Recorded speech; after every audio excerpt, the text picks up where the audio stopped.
Изпитанията на бяжени продължили и в Пловдив. Били натъпкани като сардели в запустелите хамбари и сайванти край Марица.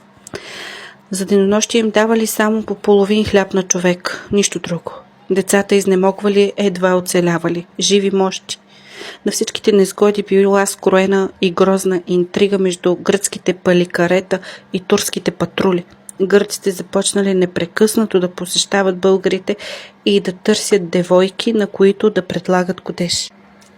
Това много усложнило живота на задържаните. Взели решение всички девойки и млади жени през деня да бъдат скрити под чергите, за да не ги виждат гърците. Така била спасена българската чест от гаврата на поробителите. Бяжени знаели, че гърците се опитват да подмамят момичетата с годеж, но истинската цел е да предадат момичетата като бели рубини на башибозуците.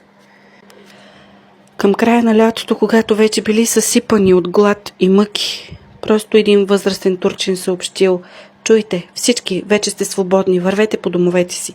Плач, радост, с подавен вик огласил Каршияка и всичко потънало в дълбоките води на Марица. Обратен път към родните места, отново върволица от хора, безсилните крака събрали последни сили, сълзите изчезнали, за да рукнат отново. Какво заварили по родните места? Димящи села, останки от къщи, опожарени до последната стряха. Селяните от бяга, предимно жени и деца, се завърнали в късното лято. Съпровождани били пак от турци, за да не ги нападнат отново башибозуци, но не намерили къщите си, не се познавали границите между тях. Всички били безмилостно разрушени. Черквата в бяга била ограбена и разрушена до основи. Край нея имало струпани осквернени икони, а книгите изгорени. Страшна гледка. На всичко отгоре турците от селото ги посрещнали с камъни и се нахвърлили да ги бият. Нямало къде да отидат и всички се събрали в хармана на Рангел Петров Струменов. Хората от рода Струменови се ужасили, когато разбрали страшната участ на баба Струма. Тя била над 100 години по време на вестанието. Затова не заминала в Брацигово. Когато палили селото, турците я открили и жестоко я измъчвали. Отрязали и гърдите, езика и петите. В страшни мъки издъхнала. Дни и нощи, плач и глад. Неизразима мъка изпълнила сърцата им. Една сутрин при българите дошли по-видните турци и им казали: "Тук е опасно за вас. Минават често лоши хора, ще ви изколят. Затова елате по-близо до нашата махала."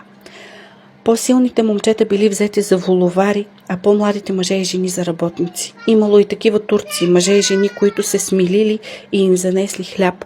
Първата задача на българите била да си направят колиби, но нямали сечива. От изгорените къщи събирали керемиди, кършили с ръце върби и чукали с камъни. Сламата била изгоряла, затова покривали колибите си с трева. За постелки използвали изкубаната лайка. Много деца и възрастни се разболели от глад и студ. Тръгнали по своите неоженати ниви и изкубвали с ръце полегналото жито. Чукали го и носили да го смилят във воденицата край Стара река. Със всеки изминат ден положението на бяга се влошавало. Появили се различни епидемии. Разказите за тези дни на Христо Аврамов били пропити с сълзи и въздишки. Много трудно се разказва за тези страшни дни на героизъм и страдание. Думите сякаш не стигат, но нашите прадеди оцеляват. Жилов народ не се предава, а продължава да живее и се бори. Голяма част от турското население било безучастно към неволите на българите, но имало някои с по-добри сърца и им съчувствали. Благородни кадини им занесли лъжици, паници и други